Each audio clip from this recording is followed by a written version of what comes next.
Bom dia, gente. Me escutam, me veem? Aham, tudo certo. Certo.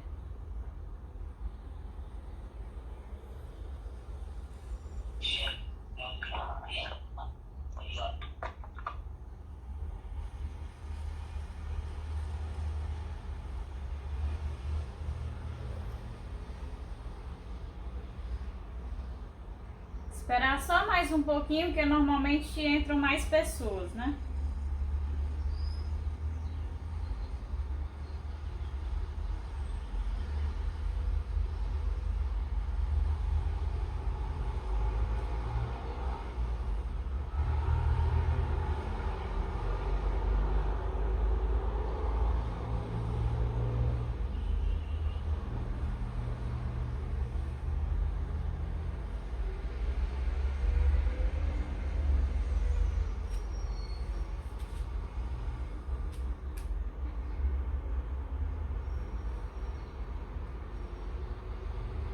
Então, gente, vou só começar falando, né, um pouquinho sobre a aula de hoje. Bom dia, né, de novo, para quem não viu o primeiro. Hoje a gente vai ver o tecido conjuntivo, que a gente já viu algumas subpartes, né? A gente já viu o tecido sanguíneo, já viu o tecido adiposo. Todos eles são tipos de tecido conjuntivo. Então hoje a gente vai detalhar esse tecido conjuntivo, mas de forma superficial, porque a gente ainda vai ver o quê? Ainda vai ver o ósseo, ainda vai ver o cartilaginoso, ainda vai ver o hematopoético, que são tipos também de tecido conjuntivo, ok? Mais tarde a gente vai ter a aulinha de anatomia, que eu já enviei o material, certo? Para ser encaminhado para vocês. E as atividades serão atividades um pouquinho mais dinâmicas, certo? Então, a atividade de hoje, eu vou querer que vocês, em no máximo uma página, contando o cabeçalho, né? Me digam partes do corpo que são formadas pelo tecido conjuntivo, que a gente vai ver que o tecido conjuntivo ele tem as mais diversas células porque ele compõe os mais diversos órgãos e partes do corpo, né? Ele tem várias funções, por isso que ele é tão amplo, por isso que ele tem tantas subdivisões. Então eu vou querer que vocês identifiquem partes do corpo que são formadas pelo tecido conjuntivo e digam as suas funções, em no máximo uma página. Se você quiser falar só da derme, por exemplo, que é uma parte do corpo que é formada por tecido conjuntivo, e detalhar todos os papéis da derme, você pode escolher só uma parte e detalhar. Como você também pode escolher, para facilitar, citar várias partes do corpo e detalhar essas várias partes, as suas funções, características, certo? Então, 25, quase 7h35. Acho que a gente pode iniciar, né?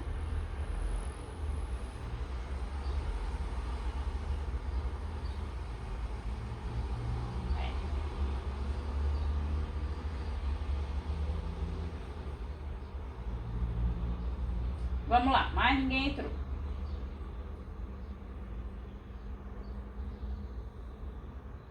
Então, hoje a gente vai ver aqui o tecido conjuntivo. A gente já viu lá na nossa aula de introdução que todos os tecidos que compõem o nosso corpo, eles são provenientes dos folhetos embrionários. Esses folhetos embrionários são três, né? Que é o mesoderma, o ectoderma e o endoderma.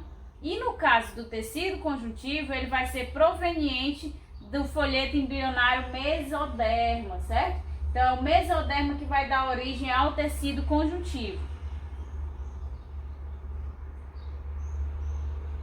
Então, o tecido conjuntivo tem como características, né, uma diversidade de células, como eu já falei para vocês. Por que a necessidade dessa diversidade de células?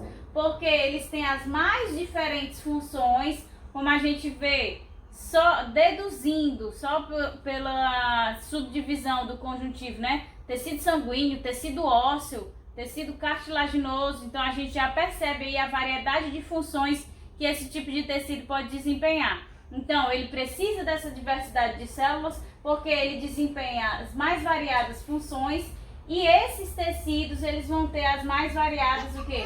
Características, as mais diferentes características, certo? Além de ter uma diversidade de células, eles também têm muita matriz extracelular. Lembra que eu falei lá na aula de tecido sanguíneo que a principal característica do tecido sanguíneo era uma matriz extracelular muito abundante, né? Porque era um líquido. Mas além desse tipo de matriz extracelular, a gente já viu também qual tecido? O adiposo. E no caso, a matriz extracelular do tecido adiposo era o quê? As fibras colágenas do tipo 3, né? Que realizava aquele preenchimento entre os adipócitos. Então, justamente, o tecido conjuntivo tem essa característica de ter muita matriz extracelular. Essa matriz extracelular é a região que preenche o espaço intercélulas, ou seja, entre as células, e ele pode ser constituído por substância amorfa, né? Como é o caso do tecido sanguíneo, que é uma substância líquida com alguns poucos componentes físicos, e a gente tem também a parte fibrosa, né? A matriz extracelular de característica fibrosa, como é o caso já aí do tecido adiposo, em que a gente tem essas fibras colágenas do tipo 3, certo? E a última característica do tecido conjuntivo no geral, claro, é que ele é irrigado e inervado. Por isso, quando ele é lesionado, há sensação de dor, porque ali ele tem muitas terminações nervosas livres e nervos também que geram essa sensação de dor quando comprimidos ou lesados. A única exceção que a gente vai ter a essa situação de tecido conjuntivo é o tecido especial cartilaginoso, porque o tecido cartilaginoso, como a gente vai ver nas próximas aulas, ele não é inervado e nem irrigado. Então, ele não tem essa sensação de dor quando ele sofre algum tipo de lesão, certo? Então, ele é a única exceção dentro dessa subclassificação do tecido conjuntivo.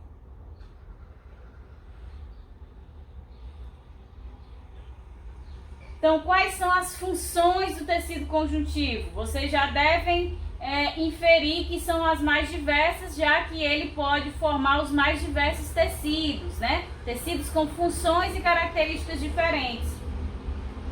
Então, o tecido conjuntivo ele vai ter a função de conexão.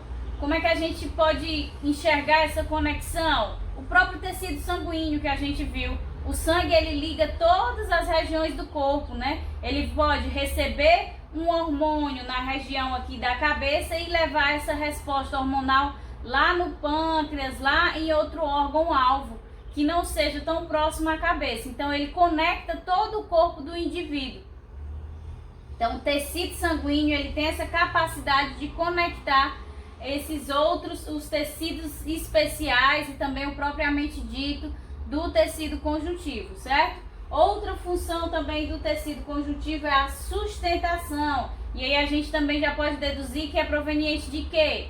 Do tecido cartilaginoso e do tecido ósseo, né? O tecido ósseo, ele oferece a sustentação através dos ossos e o cartilaginoso também, impedindo o quê? Que haja o desgaste desse tecido ósseo, né? Então ele impede o desgaste dos ossos que estão ali em contato.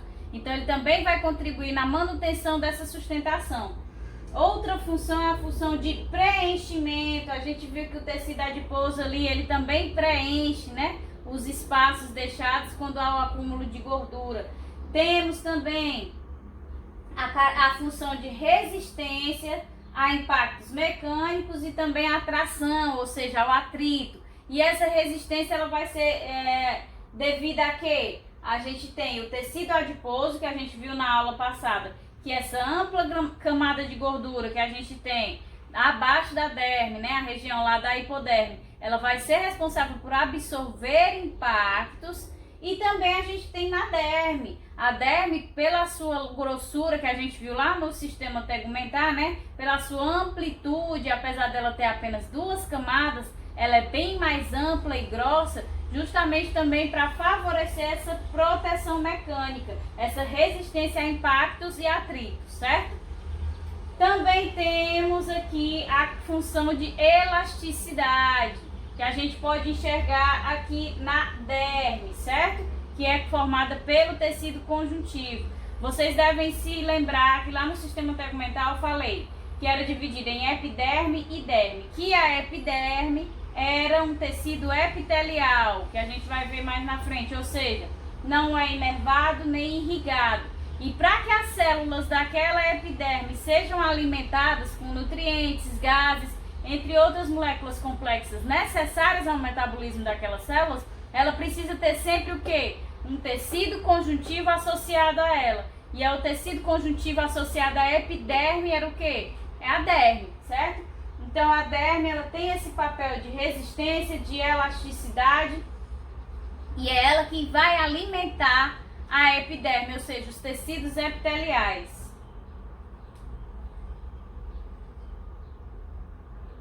Também tem função no armazenamento de energia, que a gente viu que era uma das funções lá do tecido adiposo.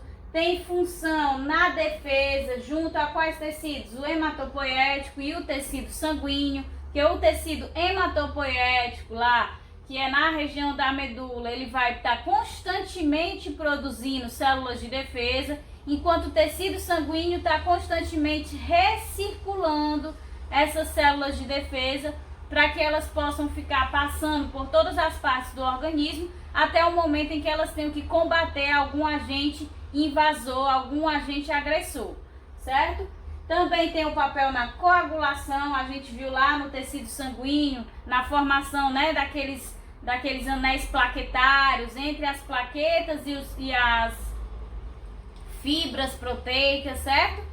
Também tem o papel na cicatrização, que está voltado principalmente para o tecido conjuntivo propriamente dito, frouxo e denso. A gente vai ver essas subdivisões, certo? E também o transporte, que a gente viu lá, que é a principal função do tecido sanguíneo, né? O tecido sanguíneo que vai carregar nutrientes, íons, vai carregar os gases que são necessários ao processo respiratório, ok?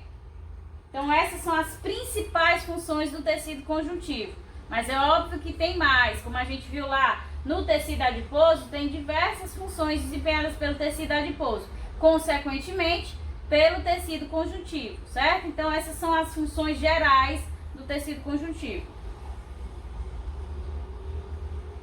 E aqui a gente vai ver essas subdivisões do tecido conjuntivo, como a gente vai poder compreender essas subdivisões. Então o tecido conjuntivo ele é dividido inicialmente em tecido conjuntivo propriamente dito e tecido conjuntivo especial, certo? O tecido conjuntivo propriamente dito, ele vai dar suporte aos epiteliais, certo? Que é o quê? Derme, tendões, ligamentos, ou seja, é aqueles que vão suprir o tecido epitelial de irrigação, de inervação, certo? Aqueles que vão dar resposta àquele tecido que não tem essas condições. E esse tecido conjuntivo propriamente dito, ele é dividido ainda em tecido propriamente dito frouxo e tecido propriamente dito denso. E mais ainda, dentro do tecido propriamente dito denso, a gente tem o denso não modelado e o denso modelado, que a gente vai detalhar no finalzinho da aula, certo? Hoje a gente vai ver esses aqui de forma bem superficial. E aí, o tecido conjuntivo já da classificação especial engloba quais tecidos? Tecido sanguíneo, que a gente já viu, né, que tem a principal função no transporte de substâncias em geral, certo? A gente já viu o tecido adiposo, que tem a função de armazenamento de energia, de isolante térmico, que a gente viu já. A gente vai ver o tecido cartilaginoso, certo? Que tem essa função de proteção, porque eu já falei para vocês que o tecido cartilaginoso ele vai impedir o desgaste entre os ossos, então ele protege esses ossos contra o desgaste. Então mantém esses ossos saudáveis.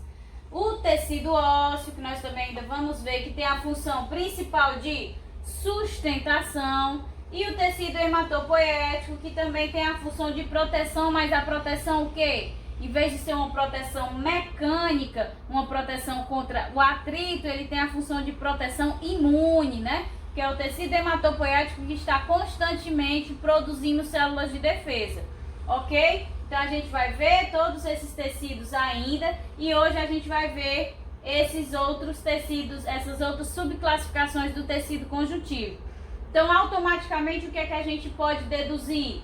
Que o tecido conjuntivo, tendo essas subclassificações, ele tem as mais diferentes células e também as mais diferentes matrizes extracelulares, né? Que o tecido conjuntivo ele é formado pelas suas células e a sua matriz extracelular abundante. Então tudo isso vai ser diferente entre cada tecido, favorecendo que haja a existência de cada subtipo de tecido desse, que tem função e característica específica e são essenciais ao funcionamento do organismo.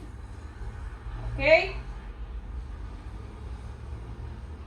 Então vamos lá, essa figurinha aqui, ela mostra pra gente o tecido conjuntivo e suas subdivisões no total dentro de apenas aqui a região da perna do indivíduo. A gente vai ter tecido adiposo com células ricas em gordura. Que células são essas? Os adipócitos. A gente vai ter a medula, né, que é o tecido hematopoético, que vai estar ali produzindo células de defesa. E também vamos ter o quê? O tecido sanguíneo, né, que vai fazer o transporte dessas células, bem como de outras substâncias essenciais. A gente vai ter aqui o tecido conjuntivo fibroso, né, que é lá o denso modelado que a gente vai ver, que vai formar os tendões e os ligamentos. A gente tem o tecido cartilaginoso, que é outro tipo de tecido conjuntivo especial, que é o que vai fazer a proteção ali entre os ossos. Temos o tecido ósseo, né, que vai formar os ossos. E temos também aqui o tecido conjuntivo frouxo, certo? Que a gente também vai ver em detalhes. Então é só para vocês terem uma ideia de que em uma única região do corpo, que é isso que eu quero que vocês busquem na atividade de vocês. Então em uma única região do corpo a gente tem os mais diversos subtipos do tecido conjuntivo, todos desempenhando as suas funções, certo?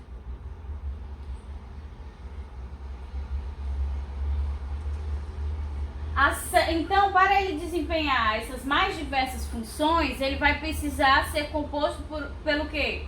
Pelas mais diversas células, né? Então, o tecido conjuntivo ele vai ser composto por células diferentes que desempenham funções diferentes. Então, as principais células que compõem o tecido conjuntivo são os fibroblastos, os macrófagos, os mastócitos, os plasmócitos, os adipócitos, os condroblastos, os osteoblastos e os osteoclastos, certo? Então a gente vai ver cada uma dessas células. Então os fibroblastos, eles vão compor o tecido conjuntivo propriamente dito frouxo. Normalmente se usa a sigla, certo? Devido ao nome ser muito extenso. Então, eles têm origem mesenquimática, que lá na frente a gente vai ver o que significa essa origem mesenquimática. Quando a gente terminar de ver todas as células que compõem o tecido conjuntivo, a gente vai ver porque muitas delas têm essa origem, certo? Ela tem essa forma estrelada, com um núcleo grande. Então toda essa partezinha amarela aqui que a gente consegue visualizar é o núcleo dessas células fibroblastos. Então é um núcleo realmente grande e extenso. Ela tem a função de quê? De produzir fibras e substância amorfa também, certo? A substância amorfa a gente vai ver que não é composta somente de líquido, né? Somente de água. Ela tem proteínas, tem sais. Vocês se lembram lá do tecido sanguíneo, do plasma? O plasma não era a matriz extracelular do sangue? E ele não continha proteínas, outros tipos de moléculas como aminoácidos, peptídeos, tinha sais inorgânicos, certo? Então essa substância amorfa ela pode também ser produzida por essas determinadas células, porque não é apenas a geração de líquido, existem elementos físicos dentro dessa substância amorfa. Além disso, os fibroblastos é que estão relacionados à cicatrização, certo? Quando a gente tem uma lesão e precisa repor aquelas células no local, e um processo inflamatório crônico ou um processo infeccioso crônico, cíclico, que está sempre retornando, ocorre, o nosso sistema imune, em determinado momento, ele envia sinais para que, em vez de tentar ali recuperar aquele tecido, a gente causa fibrose daquele tecido, certo? E em vez de multiplicação de células, por exemplo, ao nível da pele, em vez da multiplicação dessas células aqui epiteliais, eu vou ter a formação de uma fibrose e a criação daquela cicatriz, certo? Então tudo isso é papel dos fibroblastos, que são característicos do tecido conjuntivo. Quando esses fibroblastos atingem a maturidade, eles se transformam em fibrócitos, certo? Que é a parte ativa dessas células. Ok, fibroblastos? Vamos para as próximas. Agora a gente tem aqui os monócitos / macrófagos. Por que / macrófagos? Porque os monócitos são os precursores dos macrófagos. Os monócitos são as formas que são sintetizados os macrófagos lá na medula. Então a medula sintetiza o monócito e é esse monócito que vai cair na corrente sanguínea para atingir algum local que esteja sendo infectado ou para atingir finalmente o seu destino final, que são as barreiras físicas primárias da imunidade, certo? Que é pele, mucosa. Então, no momento em que esse monócito atinge essa barreira física primária, ele vai se diferenciar no macrófago, ou seja, o monócito é apenas o precursor do macrófago. Então, eles vão ter o papel o quê? De serem células de defesa, atuando como células fagocitárias, certo? Então, eles, no momento em que se identifica o micro-organismo, eles vão fagocitar o mesmo para promover a degradação deste. Eles têm forma ameboide, né? Com aqueles prolongamentos da membrana, justamente para favorecer o englobamento de algum agente estranho. Possuem o núcleo grande e tem a capacidade de secretar substâncias que vão ativar o quê? O sistema imune como um todo. Então o macrófago, como ele está aqui na região da barreira física primária, na região da pele, na região das mucosas, é ele quem vai primeiro responder a um micro-organismo, por exemplo, quando este passa por essa barreira física primária. Então ele quem vai se encontrar primeiramente com esse micro-organismo. No momento em que ele se encontra com esse micro-organismo, fagocita e começa a degradação do mesmo, ele passa ao mesmo tempo a secretar moléculas, as chamadas citocinas, que vão chamar outros mecanismos de defesa para o local. Vão chamar neutrófilos, vão chamar células dendríticas, vão atrair linfócitos T, linfócitos B, que são os anticorpos, vão atrair proteínas do sistema do complemento. Então ele tem essa capacidade de ativar todas as outras respostas que são desencadeadas pelo sistema imune, certo? Então a gente vê aqui, ó, que o macrófago ele tem justamente esses prolongamentos, certo? Essa forma ameboide, para ter a capacidade de capturar aqui as bactérias, ok?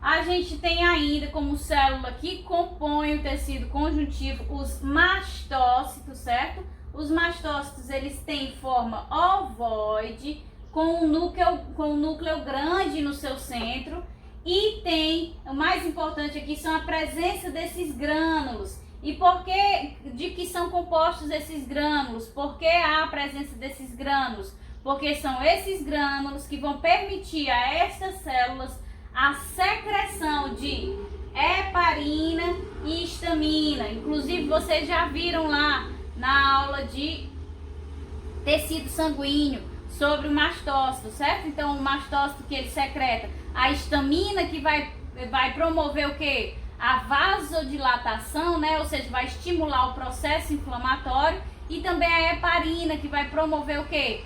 A vasodiluição, vai facilitar que haja o extravasamento daquele conteúdo sanguíneo ali para o local, seja de uma infecção ou seja de uma resposta alérgica, certo? certo?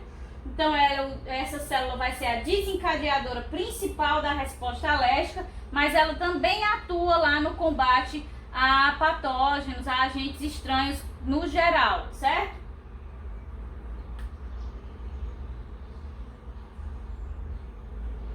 Aqui a gente já tem o plasmócito. O plasmócito ele tem como característica ter uma forma ovoide com o núcleo deslocado, ter a presença de muitos retículos endoplasmáticos rugosos. Por quê? Porque a função do plasmócito, que é proveniente do linfócito B, ou seja, os linfócitos B são os precursores do plasmócito. No momento em que o linfócito B se encontra com um patógeno, com um agente estranho, ele vai se diferenciar em plasmócito. Isso ocorre da mesma forma com quem? Com o monócito, né? O monócito, no momento em que ele se encontra com um patógeno, ou então quando ele chega à barreira física primária, ele se diferencia em macrófago. Da mesma forma é aqui os linfócitos B, quando eles identificam um agente estranho, eles vão se diferenciar em plasmócito.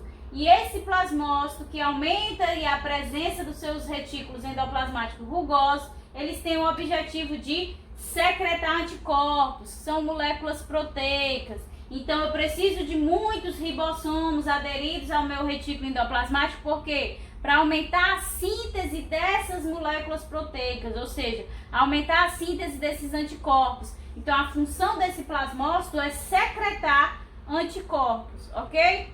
Então a gente vê aqui a estrutura, ó, esse núcleo deslocado e a presença aqui, não dá para visualizar, de muito retículo endoplasmático rugoso, certo? Continuando.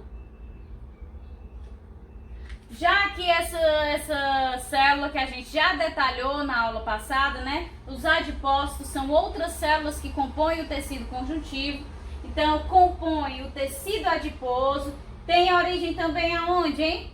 Nas células mesenquimatosas, né? As células mesenquimatosas é que são as precursoras dos adipócitos. São células redondas que contêm gotas de gordura dentro. No caso lá daquelas uniloculares, a gente vai ter o quê? Uma única inclusão de gordura grande dentro da célula, que vai gerar o quê? Vai espremer, né, o núcleo e as organelas dessa célula no cantinho, já que essa gota de gordura ocupa todo o espaço da célula, certo? Então elas têm a função de armazenar energia, principalmente, né, com aquele processo evolutivo de se ingerir mais alimento do que o necessário para que haja essa reserva energética, mas acaba que esse tecido também tem diversas outras funções, né? Na proteção mecânica contra impactos, no isolamento térmico do indivíduo, certo?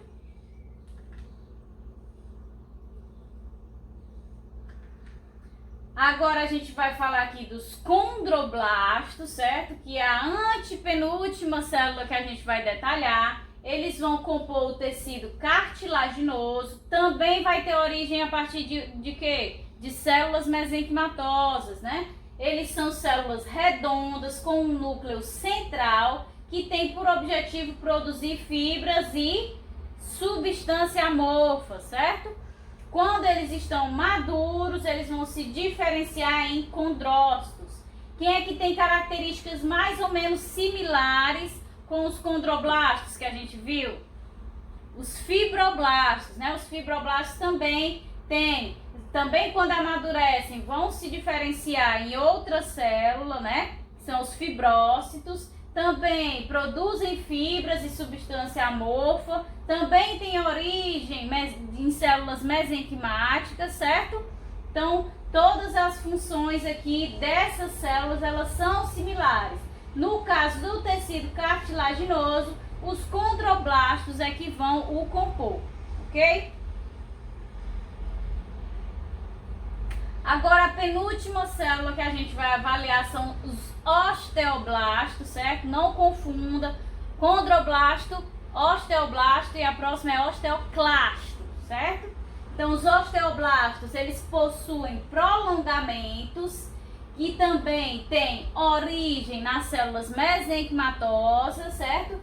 Vão produzir produzir fibras e substâncias amorfas também, e quando maduros vão se diferenciar em osteócitos, né? Ou seja, características praticamente iguais a dos condroblastos e fibroblastos. O que é que varia? Sua forma, né? A forma aqui dos osteoblastos tem esses prolongamentos.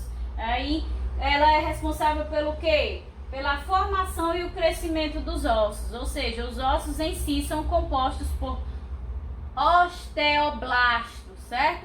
Então, o crescimento dos ossos, ou seja, a multiplicação das células responsáveis por aquele crescimento, e até mesmo o processo de formação desses ossos intrauterinos é realizado por células osteoblastos, certo? E as últimas que nós vamos ver são os osteoclastos, que já são células grandes, multinucleadas, que têm por função degradar a matriz óssea. Ah, professora, então quer dizer que os osteoclastos é ruim se ter essas células, porque eles degradam os ossos? Não, porque esse papel de degradação dessa matriz óssea, ele tem o papel de renovação, que é essencial para a saúde do osso. No momento em que ele degrada aquela matriz óssea, os osteoblastos vão se multiplicar para assim regenerar, renovar aquele osso, mantendo ele jovem e saudável, certo? Já que é uma estrutura tão necessária e que recebe tantos impactos, e a gente precisa para manter a nossa sustentação e todo o nosso processo de locomoção, que a gente viu lá na aula de tecido muscular. Os ossos, juntamente com os músculos e os tendões, são os responsáveis pela locomoção. Então ele está constantemente em uso, então ele precisa de fato dessa renovação, desse processo de manter o osso jovem, ok? Então compreenderam as células? Estão vendo aqui, ó, os multinúcleos, tem vários núcleos dentro dos osteoclastos. Tranquilo?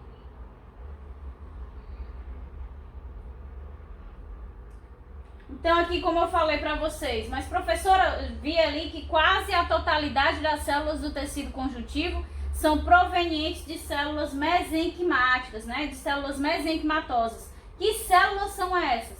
São células que possuem a capacidade de se diferenciar nas mais diversas células que compõem o tecido conjuntivo, certo?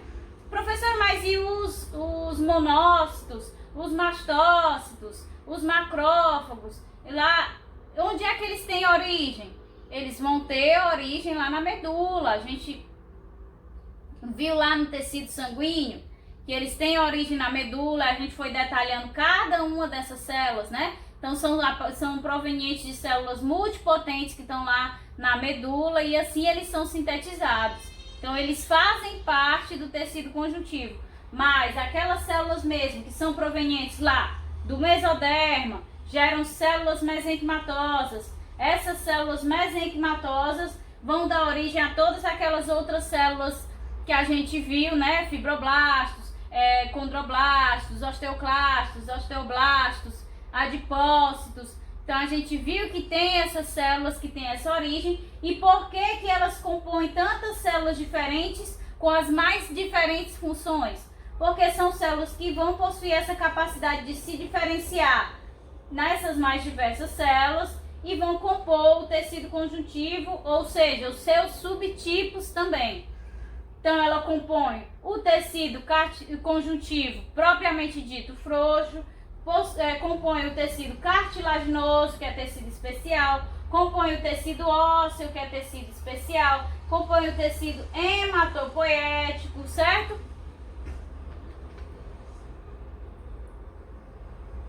Então a gente viu que o tecido conjuntivo, ele tem as mais diferentes células, e além das mais diferentes células, a gente também tem as mais diferentes matrizes extracelular, certo? Como a gente já viu lá no tecido sanguíneo, que a matriz extracelular é líquida, né? É uma substância amorfa, enquanto lá no tecido adiposo a matriz extracelular é o quê? São fibras colágenas do tipo 3, não é isso?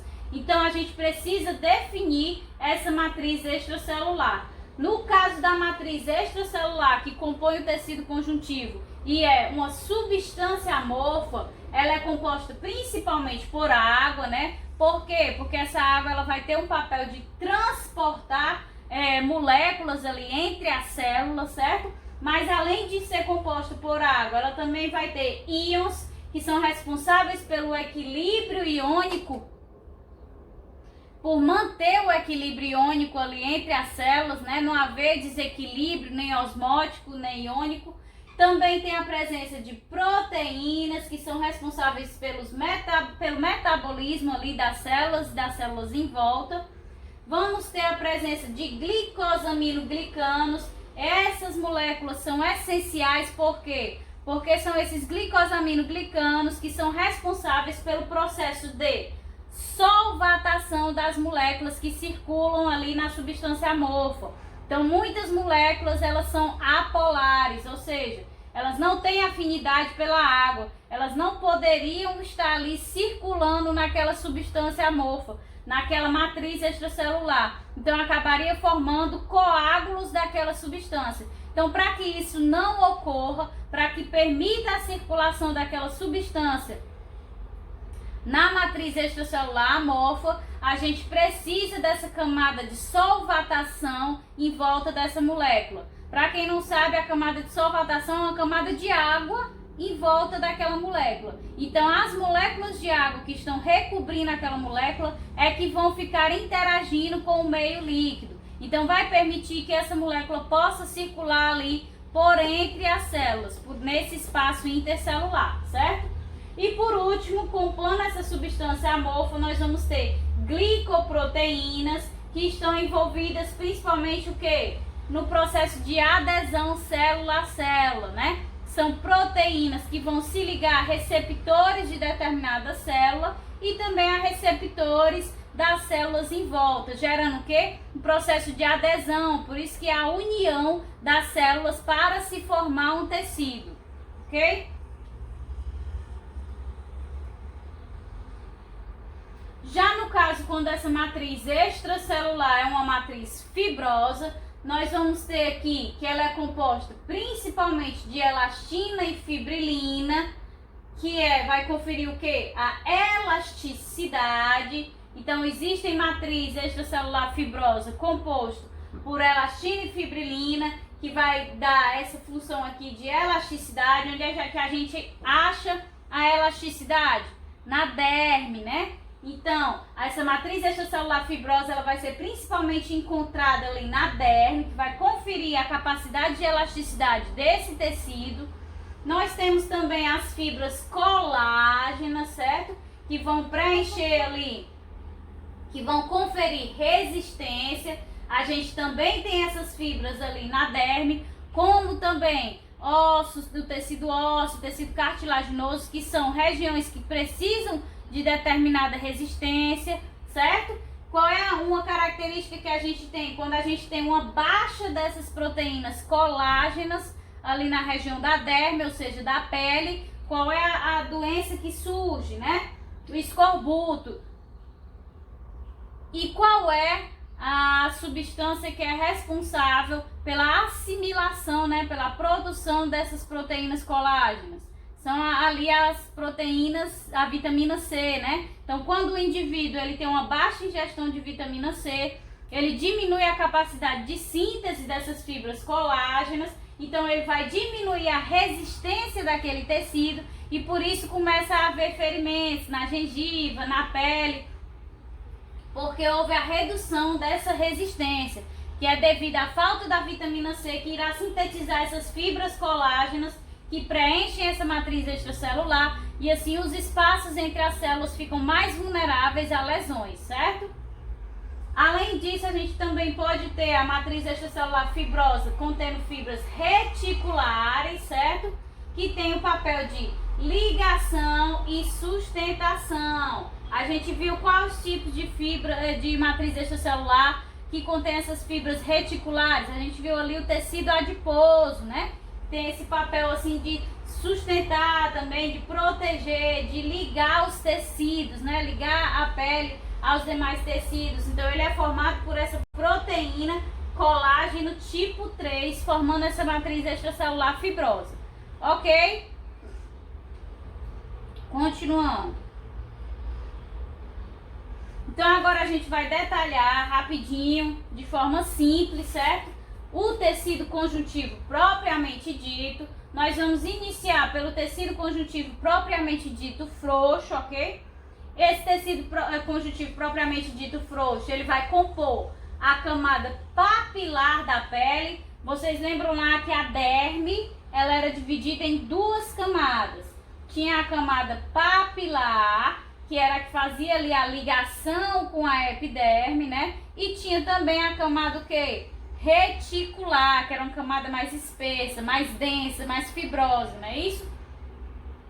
Então, o tecido conjuntivo frouxo, ele vai formar essa camada papilar da pele. Ele é altamente inervado e irrigado, justamente o quê? Para alimentar esse tecido epitelial que está acima dele. Então, receber as respostas. Nós não vimos lá no sistema tegumentar que a pele ela tem a capacidade de responder a sensações de tato, seja de frio, de lesão, todas essas sensações de ao toque ou da perfuração. Então, exige que haja a propagação desse sinal nervoso do meio externo para o meio externo. E como não há presença de irrigação nem de terminações nervosas na região da epiderme, é a camada papilar que vai fazer essa ligação lá com as células de Merkel, não é isso? Então ela vai interagir com as terminações nervosas, vão interagir com as células de Merkel, propagando esse sinal tátil, certo? Então é um tecido mole, ele vai ter então o que? Fibras elásticas e colágenas, né? Para permitir essa elasticidade, é daí que vem a característica elástica da pele, ok?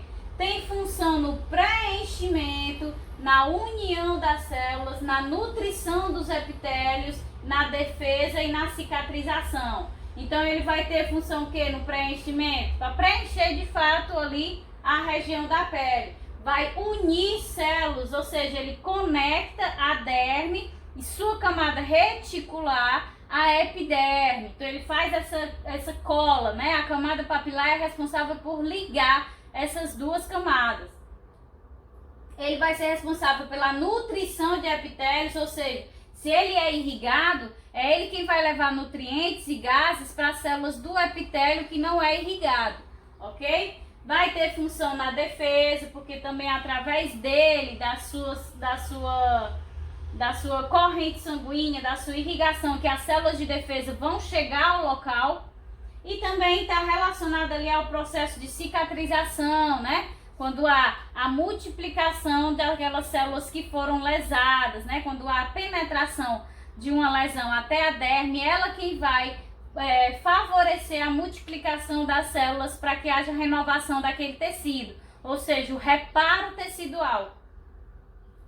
Além disso, é composto principalmente por macrófagos, mastócitos e fibroblastos. A gente não viu aqui que ele é composto por fibras elásticas e colágenas? Aqui os fibroblastos, que tem a função de sintetizar fibras e a substância amorfa, né? Então os fibroblastos, eles vão sintetizar essas fibras elásticas e colágenas. Os macrófagos e os mastócitos, como a gente falou, estão presentes ali na derme, né? Os macrófagos prontos para receber qualquer tipo de agente estranho e já iniciar o combate ao mesmo através da fagocitose, certo? Já os mastócitos, que podem responder tanto com uma resposta inflamatória como também há uma reação alérgica, vão secretar lá através dos seus grânulos histamina e heparina, certo? Então essas são as principais células componentes desse tipo de tecido conjuntivo. Já no caso do tecido conjuntivo propriamente dito, denso, não modelado, esse tecido vai compor a camada reticular da derme, que é aquela mais espessa, mais fibrosa, certo? Ele é fibroso e irregular, certo? Aqui é fibroso e irregular. Ele possui fibras colágenas dispostas em feixes de diversas direções. Ele vai ser o que então? Já que essas fibras colágenas são dispostas em feixes, ele vai ser um tecido mais resistente e também, devido à presença do colágeno, ele vai manter a elasticidade.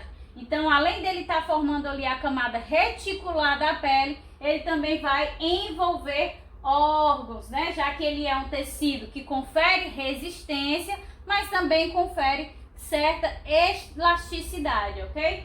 Então, ele vai ser composto da mesma forma que o frouxo, principalmente por macrófagos, mastócitos e fibroblastos. Fibroblastos estes que vão sintetizar agora colágeno, que vão se dispor em feixes em diversas direções. Então a gente tem que o não modelado ele compõe basicamente a camada reticular da derme, da pele, né? E também envolve os órgãos devido a essa característica de resistência e elasticidade, ok? E por fim a gente vai ter o tecido conjuntivo propriamente dito, denso, modelado. Esse tecido vai ser formado por fibras colágenas, mas que agora vão estar dispostas como? Em feixes paralelos, achatados e unidirecionais. Isso vai conferir a esse tecido o quê? Uma alta resistência, né? Então a gente vê aqui que não há presença de elasticidade, certo? Porque essas fibras elas se dispuseram de forma paralela e achatada em uma única direção, então tá tudo compactado. Então isso vai gerar uma resistência muito grande a esse tecido. Ele vai ser composto então principalmente por fibroblastos. E qual é o principal papel desempenhado por esse tecido modelado? Ele vai compor tendão e ligamentos. A gente sabe que os nossos tendões e os nossos ligamentos precisam ter determinada resistência para aguentar o quê? O impacto do movimento em si, né? Então por isso que a gente precisa desse tecido tão complexo e resistente para formar essas partes do corpo, certo? O tendão e os ligamentos. Vamos lá, pessoal, alguma dúvida? Pronto, falo da atividade agora. O que eu quero, a gente viu aqui o tecido conjuntivo e a gente viu lá naquele slide inicial que ele pode ser propriamente dito, pode ser especial, ou seja, o tecido conjuntivo está nas mais diversas partes do corpo. Então o que eu quero que vocês façam é peguem a atividade, pegue um organismo e você pode escolher, por exemplo, eu quero falar da derme. Então, aí começa lá a escrever, né? O tecido conjuntivo forma a derme, que é uma região do corpo que tem como características tais, tem como função tais, é formado pelas células tais. Você pode escolher uma parte e ir destrinchando essa parte.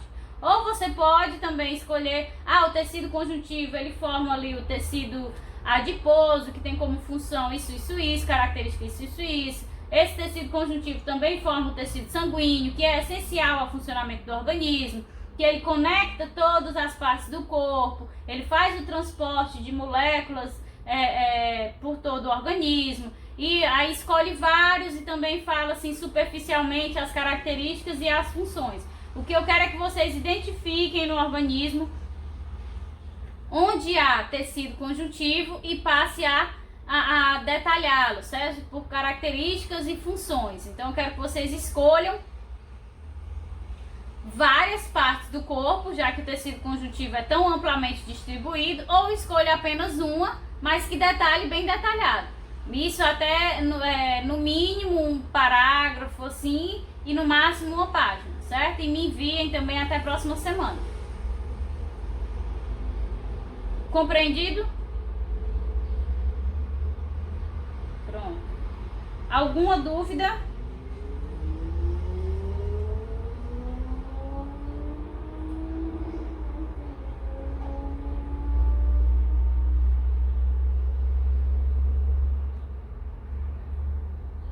Tudo ok? Então pronto. Então 1h30 a gente se encontra de novo para a aula de anatomia, para finalizar lá o sistema muscular. Hoje vai ser mais tranquilo porque a gente já viu toda a parte fisiológica, né, por cima do sistema muscular. A gente vai ver agora mesmo só os nomes para ficar decorando, certo? E aí eu explico a atividade de anatomia à tarde, ok? Tranquilinho? Pois então até mais tarde, gente. Até já já. Valeu!